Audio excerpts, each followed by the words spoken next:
तर नमस्कार मित्रांनो, तर तुम्हाला आज एक नवीन माहिती सांगतोय। प्रत्येक गाडीवर एक व्हेइकल आयडेंटिफिकेशन नंबर दिलेला असतो, व्हेइकल आयडेंटिफिकेशन नंबर। तर त्याला आपण काय म्हणतो, ते जे असते त्याला विन प्लेट म्हणतो। विन प्लेट म्हणजेच व्हेइकल आयडेंटिफिकेशन नंबर दाखवतो तुम्हाला। तर बघा, काही गाड्यांना काय ज्या कमर्शियल गाड्या असतात त्यांना चाशीवर किंवा वर गाडीच्या बॉनेटच्या पुढं अशी ही प्लेट दिलेली असते बघा, व्हेइकल आयडेंटिफिकेशन नंबर त्याला म्हणतो आपण, व्हेइकल आयडेंटिफिकेशन नंबर, त्याला विन प्लेट म्हणतात।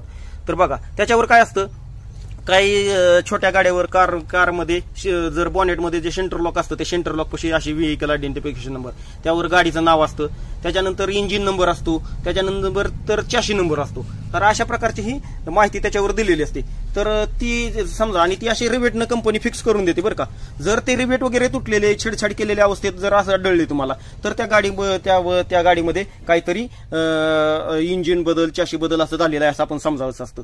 छेडछाड केलेली असेल तर ते आपण गाडी बघून घ्यावी लागते। तर याला म्हणायचं विन प्लेट। तर या विन प्लेट विषयी तुम्हाला अगोदर माहिती मिळते का? विन प्लेट म्हणजेच व्हेइकल आयडेंटिफिकेशन नंबर, अशी ही प्लेट बसवलेली असते बघा गाडीमध्ये।